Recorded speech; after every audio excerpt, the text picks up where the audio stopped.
కొత్తగూడ మండల కేంద్రంలో బీజేపీ సభ్యత్వ నమోదు కార్యక్రమం వేగవంతం చేయండి.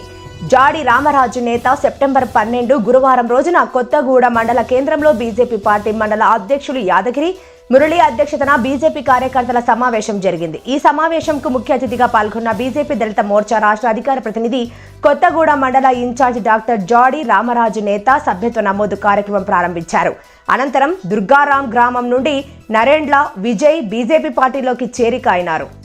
ఈ సందర్భంగా జాడి రామరాజు నేత మాట్లాడుతూ బీజేపీ పార్టీని గ్రామ స్థాయి నుండి బలోపేతం చేయడానికి ప్రతి కార్యకర్త కృషి చేయాలని అన్నారు. మండలంలోని ప్రతి గ్రామం, ప్రతి పోలింగ్ బూత్ లో పార్టీ సభ్యత్వం చేయించాలని పిలుపునిచ్చారు. ములుగు నియోజకవర్గం నుండి రాష్ట్ర కేబినెట్ లో ప్రాతినిధ్యం వహిస్తున్నటువంటి మంత్రి సీతక్క తన స్వంత మండలంలోని ప్రజలకు బస్సు సౌకర్యం లేక, రోడ్డు సౌకర్యం లేక ఇబ్బంది పడుతున్నా పట్టించుకోవడం లేదని విమర్శించారు. కేంద్ర ప్రభుత్వం ప్రవేశపెట్టిన పథకాలను ప్రజలకు వివరించి ప్రజలకు కేంద్ర ప్రభుత్వ పథకాలు అందే విధంగా కృషి చేయాలని బీజేపీ శ్రేణులకు ఆయన కోరారు. ఈ కార్యక్రమంలో బీజేపీ గిరిజన మోర్చా వనబంధు సెల్ రాష్ట్ర కన్వీనర్ బోడ నవీన్ నాయక్, బీజేపీ జిల్లా కార్యవర్గ సభ్యులు వాసం మునీందర్, బీజేపీ మండల ప్రధాన కార్యదర్శి బోనాల ప్రవీణ్ చారి, బీజేపీ మండల కోశాధికారి తుపాకుల పరశురాం, ఓబీసీ మోర్చా రాష్ట్ర నాయకులు వడ్డే మారుకోట, తిరుపతి, కొత్తకొండ రాజు, బీజేపీ మండల ఉపాధ్యక్షుడు వజ్జ రవి, బీజేవైఎం మండల అధ్యక్షులు కొట్టే శ్రీను, ఓబీసీ మోర్చా జిల్లా ఉపాధ్యక్షుడు గంగాపురం భిక్షపతి, సీనియర్ నాయకులు గుగులొత్తు స్వామి నాయక్, చెవ్వ రామచందర్, బానోత్, హరిలాల్ నాయక్, వాసం, కొమ్మాలు, బోడ సుమన్ నాయక్, డీకొండ రవి, గోనెల బాబు తదితరులు పాల్గొన్నారు. ప్రతి ఒక్క కార్యకర్త కానీ, ప్రతి ఒక్క నాయకులు, సీనియర్ జూనియర్ నాయకులు అనకుండా ప్రతి ఒక్కరు వచ్చి సభ్యత్వ కార్యక్రమంలో పాల్గొని విజయవంతం చేయాలని కూడా ఈ సందర్భంగా తెలియజేస్తున్నాం. ఒకసారి భారతీయ జనతా పార్టీ కార్యకర్తలు కానీ, నాయకులు కానీ మీరు ఒకసారి ఆలోచించండి. ఈరోజు టీఆర్ఎస్ పార్టీ, కాంగ్రెస్ పార్టీ నాయకులు భారతీయ జనతా పార్టీ సభ్యత్వం ఎందుకు తీసుకోవాలని కూడా ఏజెన్సీ ప్రాంత ప్రజలకు అనేక విధాలైనటువంటి మాటలు చెప్పి సభ్యత్వం తీసుకోకుండా కూడా చెప్పడానికి సిద్ధంగా ఉన్నారు. కానీ మనం ఒకటే ఆలోచించాలి, భారతీయ జనతా పార్టీ ఒక్క కార్యకర్త ఉంటే టీఆర్ఎస్ పార్టీ 1,00,000 మంది కార్యకర్తలు సమానం అన్నది మనం గుర్తుంచుకోవాల్సిన అవసరం ఉన్నది. ఎందుకంటే ఎన్నో ఒడిదుడుకులు పడి కూడా ఈరోజు కార్యకర్తగా అన్ని విధాలుగా అన్ని ఓర్చుకొని కూడా భారతీయ జనతా పార్టీకి సేవ చేస్తున్నాడంటే దేశంకు సేవ చేసినట్టు అన్నది కూడా మనం అర్థం చేసుకోవాల్సిన అవసరం ఉన్నది.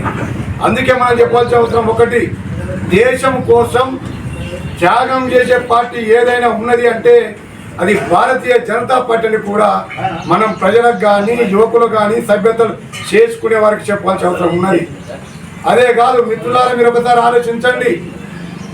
నరేంద్ర మోడీ గారు భారతదేశంలో ప్రధానమంత్రి అయిన తర్వాత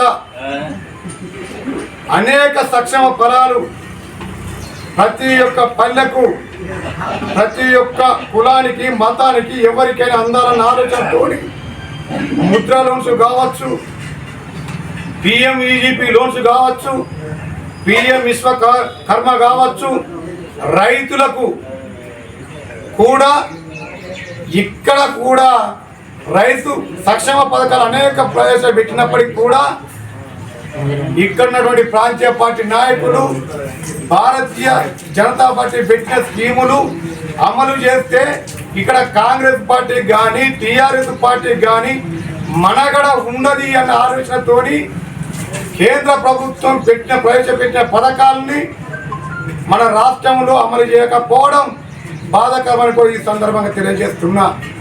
ప్రధానమంత్రి ఆవాస్ యోజన పథకం కింద డబుల్ బెడ్ రూమ్కు కేంద్ర ప్రభుత్వం 2,50,000 రూపాయలు ఇస్తే ఈరోజు డబుల్ బెడ్ రూమ్ ఇళ్లకు కేసీఆర్ ప్రభుత్వం, నాటి ప్రభుత్వం 2,50,000 రూపాయల వరకు చెల్లించి రాష్ట్ర ప్రభుత్వం ఇవ్వవలసిన 1,50,000 రూపాయలు ఇవ్వకపోవడం వల్ల డబుల్ బెడ్ రూమ్ ఇండ్లు అక్కడే పడక పడినాయని కూడా మీరు ఇది ఖచ్చితంగా ఆదివాసి దళిత బహుజన వర్గాల ఏజెన్సీ ప్రాంత ప్రజలకు ఆ ఇండ్లు వచ్చిన వరకు చెప్పాల్సిన అవసరం ఉన్నది. ఈ విషయాలు ప్రతి ఒక్కటి వివరించి చెప్పండి. ఈరోజు పిఎం విశ్వకర్మ కింద ఎవరైనా వృత్తుల వారు, వివిధ వృత్తుల వారు, చేపలు పట్టేవారు కావచ్చు, పడవలు చేసుకునే వారు కావచ్చు, కటింగ్ చేసే వాళ్ళు కావచ్చు, వడ్ల పని చేసేవారు కావచ్చు, ప్రతి ఒక్కరికి పిఎం విశ్వకర్మ కింద ₹1,00,000 నుండి 3,00,000 వడ్డీ లేని రూపాయలు ఇస్తున్నటువంటి ప్రభుత్వం కేంద్ర ప్రభుత్వం అన్నది మనం అర్థం చేసుకొని ప్రతి ఒక్కరికి చెప్పాలని కూడా ఈ సందర్భంగా తెలియజేస్తూ ఈ సభ్యత కార్యక్రమాన్ని భారతీయ జనతా పార్టీ కార్యకర్తలు, నాయకులు ప్రతి ఒక్కరూ రాజకీయాలు బయట నుండి చేయకుండా కార్యకర్తలతో అందరితో కలిసిపోయి ఈడ మీ సత్తా ఏందో చూపించి మనిషికి క్రియాశీల సభ్యునిగా ఉండాలంటే 100 సభ్యతలకు తగ్గకుండా చేయించాలని కూడా ఈ సందర్భంగా తెలియజేస్తూ ఈ అవకాశం ఇచ్చిన ఇక్కడ ఉన్నటువంటి కార్యకర్తలకు, మండల పార్టీ అధ్యక్షునికి, తమ్ముడు సురేందర్కు, నవీన్కు, ఈ మునేందర్కు ప్రతి ఒక్కరికి ధన్యవాదాలు తెలియజేస్తూ ముగిస్తున్నా. భారత్ మాతాకి, భారత్ మాతాకి. మరియు వనబంధు కన్వీనర్ నవీన్ గారికి మరియు ఇక్కడికి విచ్చేసినటువంటి ప్రతి ఒక్కరికి పేరు పేరున ధన్యవాదాలు తెలియజేస్తూ ముగిస్తా ఉన్నాం ఈ కార్యక్రమం.